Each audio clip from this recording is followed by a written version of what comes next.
Welcome to I Wrote This News. Today is February 15, 2022. Congratulations, we're halfway to hump day, so here's some news. Story number 1, Biden cries wolf about Russian bear. Russia could invade Ukraine at any time and might create a surprise pretext for an attack, the United States said on Sunday, as it reaffirmed a pledge to defend every inch of NATO territory. Some Western analysts have expressed concerns that Russia will deploy a so-called false flag operation in which operatives posing as Ukrainians attack Russians in Ukraine. Russia would then use that as an excuse to invade Ukraine. Moscow denies any such plans and has accused the West of, quote, hysteria.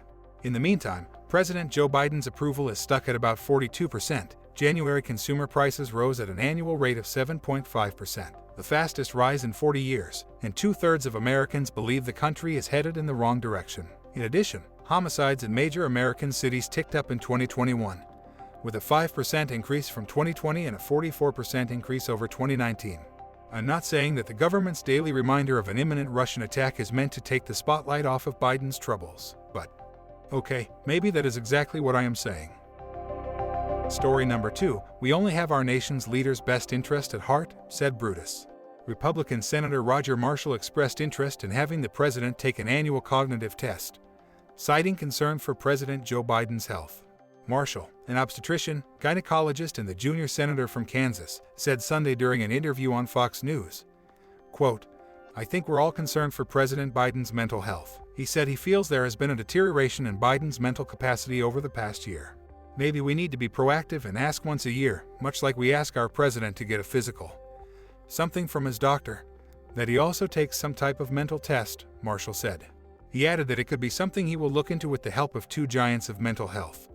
Senator, Brillo pad model and former eye doctor Rand Paul of Kentucky, and U.S. Representative, Sana King, Olympic towel snapper, and former assistant wrestling coach Jim Jordan of Ohio. As recently as Tuesday, 38 Republicans sent a letter to the president requesting he take a cognitive test. Story number 3, I write the songs that make the whole world leave. New Zealand authorities blasted out Barry Manilow's greatest hits in a bid to disperse anti-vaccine protesters camped out for days in front of the country's parliament building.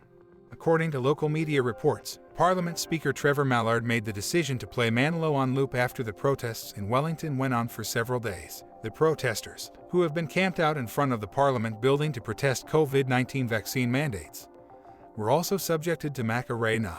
Mallard had reportedly resorted to blaring a playlist of the 25 most hated songs in the world after the protesters were unfazed by water sprinklers being used against them. Mr. Speaker, if that doesn't work, may we suggest including this podcast in your rotation. Story number 4, Pete is Pete, and West is West, and never the twain shall meet.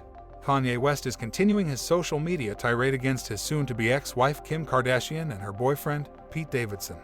On Sunday, West took to Instagram to post a flurry of memes, photos, and comments targeting Kardashian and Davidson, referring to the Saturday Night Live star as Skeet. His latest post featured a screenshot of trending topics worldwide, with the name Kanye coming up first, even over the Super Bowl. The Aster wrote, quote, I didn't wake up and fight for my family to trend over the Super Bowl, but it happened.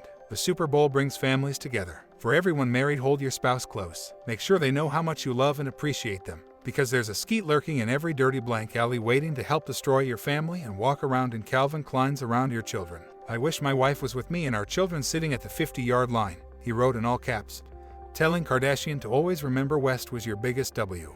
CIA crypto analysts are working to decode the meaning of the post. They do know that a Skeet is a monastic place that allows relative isolation for monks, but also allows for communal services and the safety of shared resources and protection. But they're not sure that's what Kanye meant.